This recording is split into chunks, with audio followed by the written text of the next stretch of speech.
अगर नहीं है तो इन लोगों को कहीं भेज दिया जाए अलग। कल भैया ऐसा सिस्टम लग रहा था कि जलियों वाला बाग ही बना दिया इन लोगों ने। पंडित जी को पीटा, उसके पैसे लूट लिए, मंदिर में तोड़ा फोड़ी करी, उसकी मोटरसाइकिल में आग लगा दी।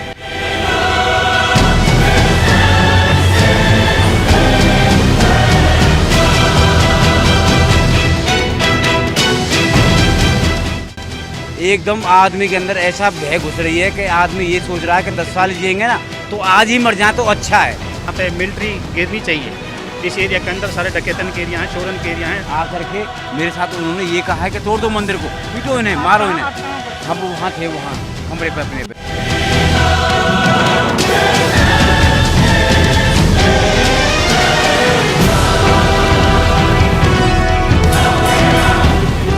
दंगा फसादियों के एरिया हैं, यहाँ सीधा एनकाउंटर करना चाहिए ऐसे गंदे आदमी को। एक लाए थे हमारी ये स्प्लेंडर बाइक जो है, ये इसको जला के रात तोड़ दिया, इसको जला दिया। हाँ हमारी बाइक है ये। सीएम साहब योगी बढ़िया फैसला लेते हैं, दंगाई को खिलाफ सख्त कार्रवाई करते हैं, मुझे वो सीएम पसंद है।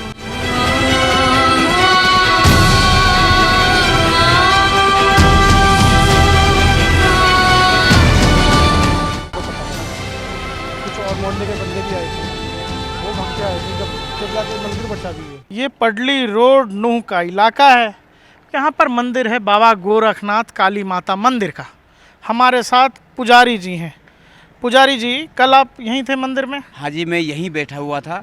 यहाँ अचानक भीड़ आई है। यहाँ कम से कम 1000, 1200, 1500, 2000 आदमी थे। यहाँ आ करके मेरे साथ उन्होंने ये कहा है कि तोड़ दो मंदिर को, पीटो इन्हें, मारो इन्हें। आप कहाँ पर थे? हम वहाँ थे, वहाँ कमरे पे अपने पे। अच्छा, वहीं कमरे में बैठे हुए थे। है। एक साथ आदमी आया है, हम कमरे में बहरा है, वहाँ से पकड़ा है हमको। आपको पकड़ा? हाँ पकड़ा है, घेरा है। 1000, 1500 रुपये, 1000, 10, 20 हजार रुपये थे हमारे पास में, वो छुड़ाया है। वहाँ से बाइक लाए पैसे हैं। भी छीन लिए? हाँ बाइक लाए थे हमारी, ये स्प्लेंडर बाइक जो है। ये इसको जला के राख तोड़ दिया, इसको ये जला बाइक दिया। क्या आपकी है? हाँ हमारी बाइक है ये। अच्छा। यहाँ तोड़ दिया, मंदिर पर पत्थरबाजी करी है इन लोगों ने।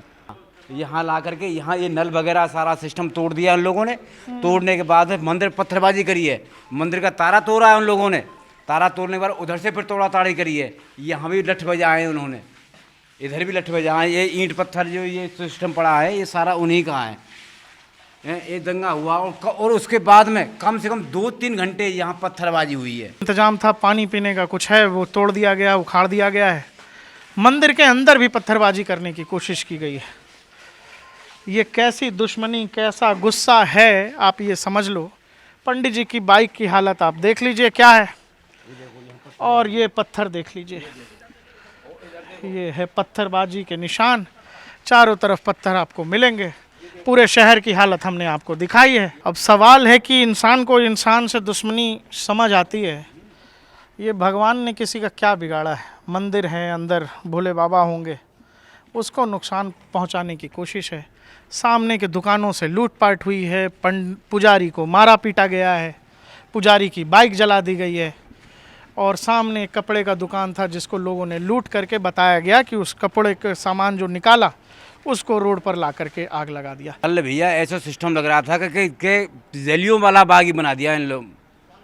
एकदम आदमी के अंदर ऐसा भय घुस रही है कि आदमी ये सोच रहा है कि 10 साल जिएंगे ना तो आज ही मर जाए तो अच्छा है। ऐसा मामला बन रहा है यहाँ। ना कुछ खाने की जगह है, ना पीने की जगह है, ना सुरक्षित सोने की जगह है, ना सुरक्षित बैठने की जगह है। सारा ही सिस्टम यहाँ पूरा ही मामला गड़बड़ हो गया है। यहाँ से बजरंग दलवारे की यात्रा थी यहाँ, वो लल्लड़ मंदिर जा रही थी वहाँ, और वहाँ के बाद में वहाँ से उन लोगों ने घेरा है। जन क्या मीटिंग बनाई है, क्या किया है, ये तो यही जानते हैं भैया। लेकिन कल का जो मामला है बहुत ज़्यादा गड़बड़ है। कम से कम नहीं तो बहुत सारी गाड़ियाँ गिलाई हैं। पंडित जी को पीटा, उसके पैसे लूट लिए, मंदिर में तोड़ा फोड़ी करी, उसकी मोटरसाइकिल में आग लगा दी। कहाँ भाईचारा रह गया? और मैं तो सरकार से ये अनुरोध चाहता हूँ कि यहाँ पे मिलिट्री गिरनी चाहिए। इस एरिया के अंदर सारे डकैतन के एरिया हैं, चोरन के एरिया हैं, और ये दंगा फसादियों के एरिया हैं। यहाँ सीधा एनकाउंटर करना चाहिए ऐसे गंदे आदमियों का जो दंगे भड़काते हैं। देखिए, सीएम साहब योगी बढ़िया फैसला लेते हैं, दंगाई को खिलाफ सख्त कार्रवाई करते हैं, मुझे वो सीएम पसंद है। मैं ऐसे सीएम को चाहता हूँ हरियाणा के अंदर, योगी जैसा। अभी कदम उठाए जाएं, सख्ती से सख्त कदम उठाने चाहिए समाज के लिए। और बस सीएम जो हालत आप लोगों की है, ना आप सुरक्षित हो ना आपकी प्रॉपर्टी कुछ सुरक्षित नहीं है भाई। नहीं जी, कोई सुरक्षित नहीं है। बहन बेटियां में कोई सुरक्षित नहीं है। जब हम खुद सुरक्षित नहीं है, आदमी सुरक्षित नहीं, हथियार नहीं है हमारे पास, हम कैसे लड़ेंगे? और अपना घर बचाया हमने। 4 घंटे पत्थरबाजी की हमारे घर के ऊपर। हम खड़े होकर तमाशा देखा है जी। हम सब सहप बैठे हुए थे घर के ऊपर, हमारे ऊपर घर के ऊपर पत्थर फेंका है 4.5 घंटे तक। कहें मुख्यमंत्री जी से, वो इतना ही कहना चाहते हैं कि इस जगह को सुरक्षित कर दिया जाए। बस यही रिक्वेस्ट है हमारी उनसे। अगर नहीं है तो इन लोगों को कहीं भेज दिया जाए अलग, इनको अलग भेजो या कुछ भी करो, लेकिन इनको सुरक्षित करो। हम यहाँ तो सीएम साहब से ये भी कहते हैं कि हमको हिंदुओं को यहाँ पे हथियार देने चाहिए अपनी सुरक्षा के लिए, बहन बेटियों के लिए एक हथियार अप्लाई करें। डीसी साहब से कहें, एसपी साहब से कहें। तो यहाँ रहने वाले लोग, यहाँ के अल्पसंख्यक लोग अपनी सुरक्षा कैसे करेंगे? क्योंकि पुलिस तो तब आएगी जैसे कल आई, पहले घटना हो गई, पुलिस बाद में आई। तब तक जो हो सकता है वो हो चुका होगा, कल हो चुका, वो यात्रा पूरी नहीं हुई, हिंदुओं को उनकी यात्रा पूरी नहीं करने दी गई। तो सवाल है कि मनोज जी जो कह रहे हैं उसमें क्या सरकार को कुछ सोचने की ज़रूरत है, या फिर सरकार को यहाँ के अल्पसंख्यक आबादी के लिए क्या सोचना चाहिए? लेकिन निडर होकर लड़ूंगा, बिल्कुल आखिरी सांस तक लड़ूंगा। अगर युद्ध भी करना पड़ेगा युद्ध करूंगा, लेकिन डरूंगा नहीं। कोई डर नहीं है किसी भी समाज के प्रति। सारा आदमी सतर्क हैं, सजग हैं और पूरे होश हवास में खड़े हैं। डट के मुकाबला करेंगे अगर उग्रवादी हमारे ऊपर पत्थरबाजी करेंगे तो। पंडित जी कैसे फिर बचे कैसे कल आप? बच्चे ऐसे जैसे इस कमरे में घुसे, मंदिर को तोड़ा है, तो ये सारे ही आदमी कॉलोनी वाले निकल के आए हैं, बन के मंदिर तोड़ दिया, पुजारी को मार दिया। जब इस उस देश से जब लोगों को मालूम पड़ा है तो ये पूरी कॉलोनी वाले निकल के आए हैं, हमको कमरे से निकाला है, कमरे से निकाल के अपने घर में ले गए। 2 दिन से मैं इनके घर में हूँ। अच्छा, वैसे आप यहाँ रहते हो? हाँ, मैं यहाँ रहता हूँ, 2 दिन से इनके घर में हूँ मैं वहाँ। को पता पड़ा। अच्छा।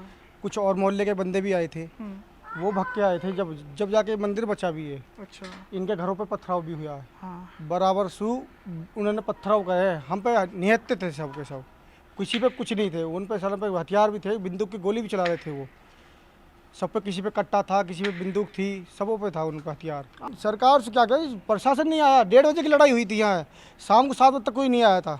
अच्छा, ये पत्थरबाजी दोपहर 1:30 बजे हो गई थी यहाँ? 1:30 बजे से स्टार्ट हुई लड़ाई, हुई थी 1:30 बजे लड़ाई हुई पड़ी थी। पत्थरबाजी यहाँ 3 बजे आए थे। आप लोगों को ये पता लगा कि ये पत्थरबाजी हुई क्यों उन लोगों ने अचानक किया? अचानक कुछ नहीं पता इसका। इनकी पहले से प्लानिंग थी, क्या थी, 40-50 पेट्रोल की बोतल फेंकी इन्होंने गाड़ियों के ऊपर।